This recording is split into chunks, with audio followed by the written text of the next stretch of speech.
ఇల్లు లేనోళ్లకు ఇల్లు, జాగ లేనోళ్లకు జాగ కూడా ఇస్తారు. తెలంగాణలో ఇందిరమ్మ ఇండ్లు పంచేటి కార్యం నడుస్తుండే కదా.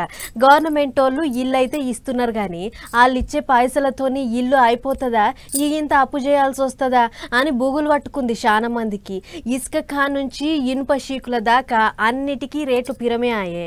అసొంటి వాళ్ళ గింత సల్లటి ముచ్చట చెప్పింది గవర్నమెంట్. గవర్నమెంట్ వాళ్ళు ఇచ్చేటి ఇందిరమ్మ ఇండ్లు కట్టుకునేటోళ్ళు ఎగిరి గంతేస్తారు కావచ్చు ఈ ముచ్చటింటే. అవు మరి ఇంటికో 5 లక్షలు ఇచ్చుడే కాదు, ఇల్లు కట్టుకునేందుకు అక్కరయ్యేటి ఇసుక కూడా పిరిగిస్తుందట సర్కారు.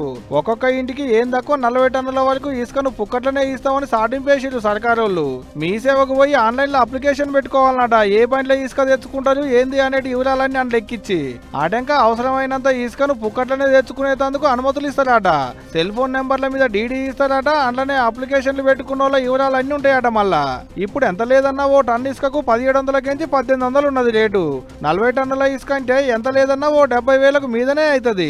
ఇండ్లు కట్టుకునేందుకు గవర్నమెంట్ వాళ్ళు ఇచ్చేటి 5 లక్షలల్లా ఇసుకకి ఇచ్చేటి 70,000 మిగిలినట్టే. ఇక హైదరాబాద్ లో ఉన్నాయి పోగా ఇంకో 95 నియోజకవర్గాలు ఉంటాయి రాష్ట్రంలో. అందులో ఓ 88 నియోజకవర్గాలల్లో ఇప్పటికే ఎవరెవరికి ఇండ్లు ఇవ్వాలనేటి లెక్కలన్నీ తీసుడు ఒడిచిందట. కూడా సాతిమ్మ కాడ కూడా జప్పునే లిస్టు తీస్తాం అనేది మంత్రి పొంగులేటి సార్ అన్నమాట. అయితే ఇప్పటికే రాష్ట్రంలో 3 లక్షల ఇండ్లు శాంక్షన్ అయితే అందులో 2,37,000 మందికి పట్టాలు పంచిరు. లక్ష ఇండ్లకు మీదనే కట్టుడు సులువు అయింది కూడా. రాష్ట్రం అంతా తిరిగి ఇండ్ల పట్టాలు పంచుతున్నాడు. ఇంత మునుపు పంచిన కాడ ఇండ్లు ఎట్టెట్ట కడుతున్నారు అనేటిదంతా అరుచుకొని వస్తున్నాడు కూడా మంత్రి పొంగులేటి సారు. కొన్ని దుక్కుల కొత్తగా ఇండ్లు వచ్చిన వాళ్ళకు కొత్త బట్టలు కూడా పెడుతున్నాడు మంత్రి సారు. తలకాయ తాకట్టు పెట్టైనా 20 లక్షల ఇండ్లు రాష్ట్రంలో పేదోళ్ళకు గట్టిస్తామన్నది పొంగులేటి సార్ అన్నమాట.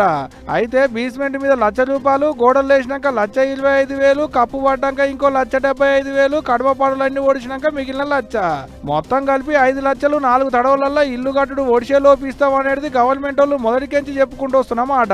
దానికి తోడు ఇప్పుడు ఇసుక కూడా పుక్కట్లనే ఇస్తుందంటే ఇగింత ఆసరైనట్టే. మరి ఇల్లు కట్టాలంటే ఉత్తగా ఏటి పైన మరి సిమెంటు, ఇటుకలు, సీకులు, సుతార్ మేస్త్రికి ఇచ్చేటి కట్టుబడి కూలి ఇట్ట అన్నింటికి మస్తు పిలమాయ రేట్లు. ఇప్పుడు ఇసుక పుక్కట్లు ఇస్తుండేటాళ్లకు ఎంతో కొంత ఆసరైనట్టు అయిందని మస్తు ఖుషి అవుతుంది తెలంగాణ పబ్లిక్.